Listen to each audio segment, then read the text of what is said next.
안녕하세요. 이감TV입니다. 드디어 6월 모의고사가 끝났습니다. 다들 만족스러운 점수 나오셨나요?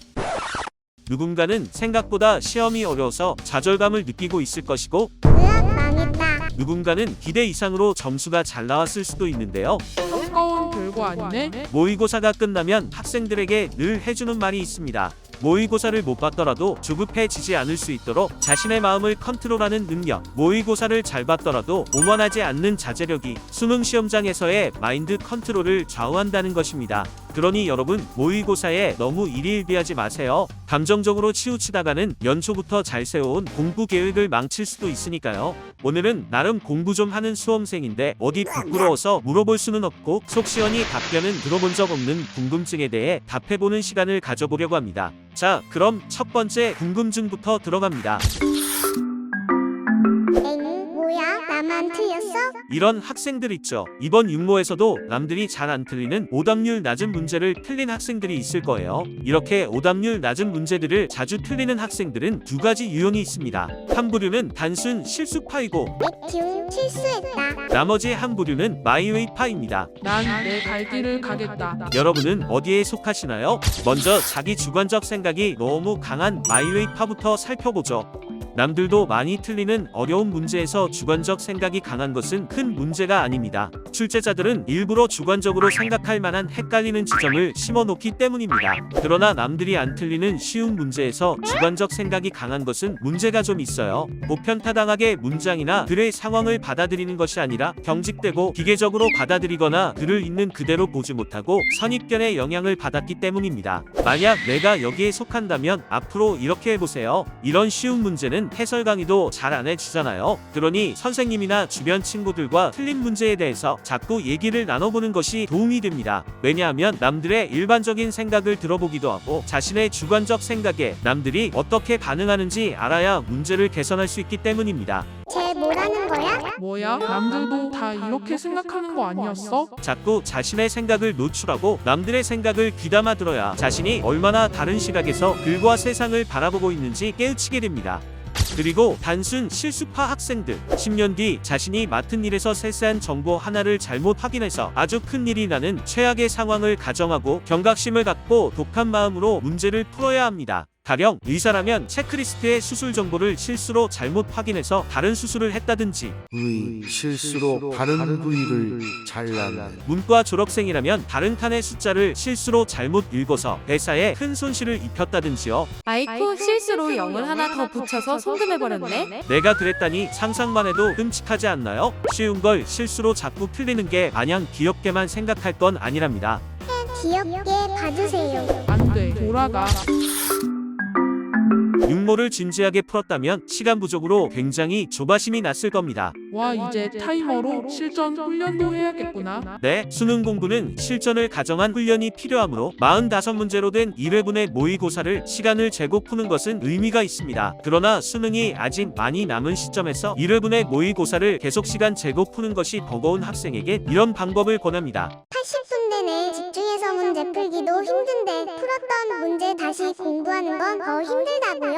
본인이 이렇다 하더라도 평상시에 시간 재고 푸는 연습을 하고 싶다면 독서, 문학, 선택 과목의 시간을 나누어 푸는 연습을 하는 것을 추천합니다. 이렇게 짧게 실전 연습을 하는 것은 집중력을 높이는 데 좋은 방법일 뿐만 아니라 자신의 독해 속도를 면밀히 점검하기에도 아주 좋은 방법입니다. 그래서 첫째 날은 독서를 30분, 둘째 날은 문학을 30분, 셋째 날은 언매 또는 화작을 15분, 이런 식으로 하면 지루하지 않으면서도 효과적으로 시간 재고 푸는 연습을 할 수 있답니다.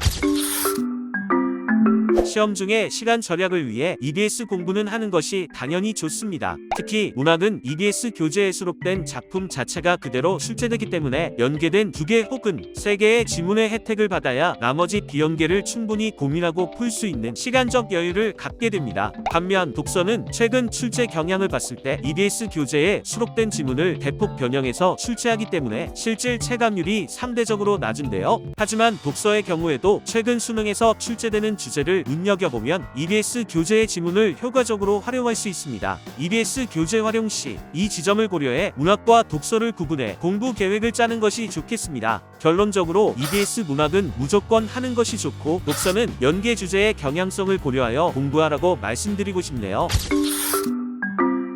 EBS에 나오는 모든 문학 작품을 완벽하게 공부하기는 어려워요. 그러니 출제될 만한 작품을 선별하는 것이 중요합니다. 보통 국어 선생님들이 혹은 사설 모의고사에서 예년의 출제 경향을 분석해서 출제될 만한 작품을 선별해 줄 텐데요. 선별한 작품에 대해서는 최대한 꼼꼼하게 보는 것이 좋습니다. 그리고 이건 정말 중요한 건데요. 다양하게 해석될 여지가 있는 부분에 대해서는 특정 참고서의 설명에만 의존해 기계적으로 암기하거나 단정적으로 해석하지 않는 것이 좋습니다. 실제 시험에서 유연하게 대처하는데 지장을 줄 수 있기 때문이에요. 특히 시 장르 같은 경우에는 특정 구절이 해석이 어렵거나 다양한 해석의 가능성이 열린 구절이 있을 수 있습니다. 그러한 부분에 대해서 지나치게 확정적으로 의미 부여를 해서 공부를 하게 되면 실제 수능에서 보기 자료 등을 통해 다양한 응용 문제로 낼 때 당황할 수 있어요. 그러므로 모든 부분을 구석구석 완벽하게 정리하려는 욕심을 버리고 핵심 내용에 대해서 정확하게 정리하려는 태도를 갖길 바랍니다. EBS 독서 지문의 양이 방대하죠. 그중 연계되는 지문은 최대 2개인데요. 평가원이 채택할 만한 주제 혹은 지문을 효율적으로 공부하려면 바로 기출문제를 참조해야 합니다. 최근 수능에 출제된 주제의 경향성을 봤을 때 EBS 교재에서 단 하나의 키워드만 등장했더라도 그것을 바탕으로 관련 주제로 하나의 글을 새로 작성해 출제할 수 있거든요. 나 혼자서 수능에 출제되는 주제의 경향성을 파악하기 힘들다고 생각된다면 올해 일간 모의고사에서 중요 키워드를 뽑아 새로 출제한 독서 지문으로 훈련해보는 것도 큰 도움이 될 겁니다. 이감이 이 분야에서는 가장 잘하는 거 다들 아시죠?